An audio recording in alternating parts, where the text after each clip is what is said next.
IGN just posted an interview with Todd Howard and Jonathan Nolan around the Fallout TV show. This interview being a special one as it seems like it's one of the first interviews to occur after the premiere. So we get to hear all kinds of responses to some of the major fan controversies, like the full explanation on what's going on with this timeline, some clues on what is actually going on with the NCR and what might come in Fallout Season 2, and even Todd Howard gets asked about Fallout 5. And right off the bat, Todd Howard makes it clear he had very specific desires from the Fallout TV show. As he describes, I wanted something that would stand up as another entry in the series as opposed to retelling one of the games we did and sort of treat it like we do a game and move the timeline forward and we do some great things. It seems like Todd Howard really acted as the lore master for the Fallout TV show, correcting any lore mistakes and just generally informing the creators about the lore. But he reports not having to correct all that much information and even how they were so all over it and wanting to pull things from every game from Fallout 1 to 3 to New Vegas to 4. There's even some 76 stuff in there. Todd Howard describes how the Fallout sets were filled with fans, even down to some of the cameramen being fans of the games, and seemingly the bulk of Todd Howard's consulting on the TV show had to do with getting the tone down as opposed to specific details. With one major exception, and that's when it comes to the pre-war scenes. Reportedly, the showrunners really enjoyed creating a lot of the pre-war content for the show and asked a ton of questions about that. With Jonathan Nolan saying, I think the part that was the most exciting but also nervous-making were all of the flashbacks. And it was something that, as we were talking about it, Geneva and Graham, who are the two showrunners on the show, were getting more and more excited about telling that story about what happened before the war. What precipitated the war? Cooper Howard's story, one little sliver of that larger story, and a little bit more of an insight into Vault-Tec. For me, these are some of my favorite scenes from the first season of the series, and with how well it's being received, along with how much fun they seem to have had making it, I'm hopeful we'll see a lot more pre-war content in Season 2. And even from this interview, I think we get some clues that we're going to be seeing more of this in Season 2. Jonathan Nolan makes it clear that he hopes his journey with Fallout has only just begun, but even further explicitly saying that he hopes to continue the pre-war story in Season 2. I think we're just so excited. I think again, those flashbacks, that storytelling, those characters, those actors was so much fun for us that I think if we're lucky enough to continue telling the story, that will definitely be a part of it. Todd Howard makes it clear that every time they do a Fallout game, they want to push the overarching story forward in some way, and it seems like that was a sentiment shared in a major way by the TV show. As the Fallout TV show showrunners wanted to blow up Shady Sands, and actually brought that idea up to Todd Howard. A lot of the speculation online was Todd Howard wanted to remove Shady Sands from the Fallout lore, and it was his idea, but no, it actually wasn't. The showrunners approached him. So Graham and Geneva wanted to blow up Shady Sands. The first time they brought that up, you're like, what do you want to do? I had an emotional reaction to it given the history of that location in the franchise from Fallout 1. And we talked through it, and it was, this will be a pretty impactful story moment that a lot of things anchor on. And just so people hear it, we're careful about the timeline. There might be a little bit of confusion at some places, but everything that happened in the previous games, including New Vegas, happened. We're very careful about that. And so when they brought that up, threading that needle to make sure that that was a moment that landed in the show, they also moved things forward in terms of what's going to be happening in the world of Fallout. So of course, all of this is around the timeline we see in Vault 4. It portrays the fall of Shady Sands in 2277, followed by a nuke blast symbol. Most people took this to mean two separate events on the timeline. There was the fall of Shady Sands, or when things began to decline, and then later on it ended up getting nuked as we see in the show. But some fans out there took it to mean that Shady Sands itself was nuked in 2277, 4 years prior to New Vegas, and that would cause issues with New Vegas lore. But Todd Howard makes this aspect of the story completely clear, as that is not the intended way to read this timeline. All I can say is we're threading it tighter here, but the bomb falls just after the events of New Vegas. That's why Shady Sands blows. And he makes it abundantly clear that the fall of Shady Sands does not mean a nuke landed on it, that is talking about something else. So Shady Sands is nuked at some point during or after 2281 when Fallout New Vegas takes place, and the fall of Shady Sands likely refers to a decline in the city as opposed to the fact that it had recently fallen. And with what Todd Howard said earlier, that this will be a pretty impactful story moment that a lot of things anchor on, it very much so seems like the fall of Shady Sands becomes a major plot point. And I mean, if you just watch Season 1, I feel like that's pretty obvious. The city ends with a nearby city getting unlimited power. This all occurring right next to a vault with Shady Sands survivors who still are loyal to the NCR to some degree, and will likely move into this new city and probably want to get some revenge. We also know one of the main characters with Maximus was there the day Shady Sands was nuked, and I'm sure he's going to have thoughts and feelings on all of this as well. I wouldn't be shocked if all of these major stories are really hinging around what happened at Shady Sands and what they want to do now as a result of that. And if there was any confusion, Jonathan Nolan here also makes it abundantly clear that the TV show is canon, mentioning how we didn't want to be our own little private corner of an Elseworlds or in a different universe. I think that would be less meaningful to me. Everyone who worked on Fallout, all the games were so respectful and so careful to keep the consistent universe. If we'd gone a different direction, the show would be the only thing that doesn't fit with that universe. And I completely agree with this. If a Fallout TV show was coming out but declared before release as non-canon or as existing in its own separate universe, it would likely make the process of creating that show far simpler, but it would also make it a lot less enjoyable for me. It's fun that these things matter, potentially even for some of the future games in the Fallout franchise, and it described that the fact that the show is lore-friendly as more of an asset than a challenge for the show overall. As well as an interesting anecdote that Jonathan Nolan himself describes in this article is as a techno-optimist in real life. Expanding on this to say, I think this is one of those things that's always so exciting to me about the Fallout universe where, look, there's a lot of darkness in this world and there's lots of satire that has a lot to say about our world. But amidst all of the apocalyptic lore, there is also a sense of optimism. There is a sense that out of the pieces of this world, there's a possibility to craft a new future that might work a little better than the one that they left behind. There's a really interesting quote as it begins to touch on the other major controversy from the Fallout TV show with nothing really mattering. It looks like the once powerful NCR is destroyed, at least in Los Angeles, reducing a growing region to another stagnant wasteland. And even with the literal ending of the Fallout TV show, it looks like New Vegas is also destroyed, which basically neuters all of our efforts during the story of Fallout New Vegas. Whatever we do, whatever we accomplish, it won't matter because 15 years later, everything's destroyed again. But what I think's going on here is Season 2 of Fallout will be more of a story of the NCR and really how the faction's being rebuilt, at least in LA. And at the very least, later in this interview, they all but confirm that the NCR is alive and well in other parts of the wasteland. One of the takes that we always have is to approach things very locally when we're doing Fallout. We're careful about saying what's going on in other parts of the world, and we always take this view of communication is difficult. And look, if you look at the background, the NCR is a wide-ranging sort of organization and group across not just California, but other places. So the show focuses on this period of time and this group here, and that's what we can say right now. But I don't think you've heard the last of the NCR, and to me, I really just take this as a flat-out confirmation that the NCR are very much so alive and well out there, just not really in LA.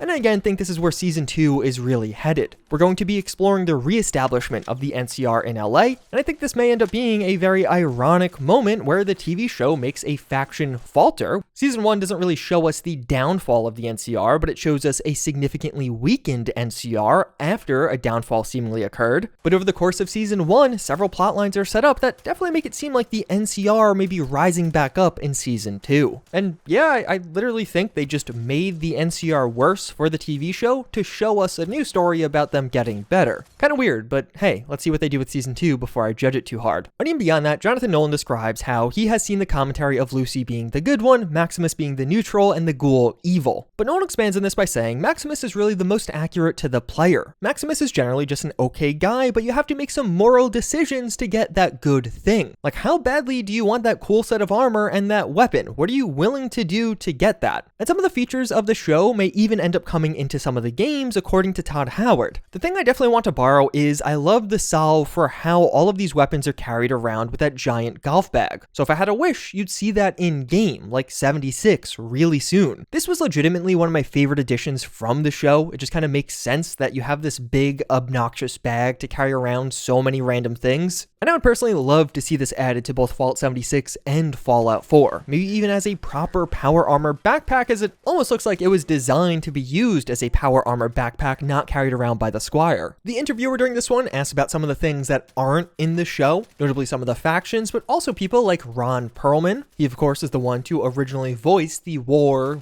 never changes quote. And Jonathan Nolan Nolan has what I think is a great answer to this, saying that they want to pace themselves with the Fallout TV show. It's not going to be possible to get every aspect of the Fallout universe into just the first season, and we'll likely start to see some of these other things explored as the show continues and more seasons come out. The games have hundreds of hours to explore and tell us about something, while the show only really has 8 hours to do the same thing. And reportedly, several celebrities have reached out about being in the Fallout TV show, namely Aaron Paul is interested in being in season 2. And this interviewer even goes there with the big question, asking Todd Howard what is going on with the potential Fallout 5. I'm going to avoid putting dates on anything, I've learned that the hard way. So obviously, our focus as far as new development right now is Elder Scrolls 6. But that doesn't mean we're not making plans for other things. We're still doing a lot of work, obviously, on Fallout 76, and we see the community, so many people going into that game and kind of rediscovering it, and just so happy with where the game is at. It really does, and I mean, this has one of the best communities in all of gaming. Surprisingly, it's a very, very nice apocalypse. And we're doing a lot of Starfield work as well, so we have some really good updates that are going to get announced soon for that game. So a lot going on here. The interviewer even follows up mentioning Fallout 76 mods, but Todd Howard doesn't really answer that. And sadly, as you can see here, no real updates on Fallout 5, and based off Todd's response, it kind of sounds like in general going forward, we're not going to be getting those random Fallout 5 mentions or teases like we've had in the past. Jonathan Nolan is also asked about broader plans for Fallout and mentioned something pretty interesting, how so often on shows you'll start working with an actor who maybe came in for a little cameo and then winds up becoming a key part of your universe. That's happened on every show I've ever worked on. So it definitely sounds like one of those one-off characters in Fallout may end up getting further cameos in future seasons and just be sticking around for a bit longer. For me personally, I really hope it's the Serum Doctor, but who knows? There's a ton of potential options with this one. Overall, I found this to be a fantastic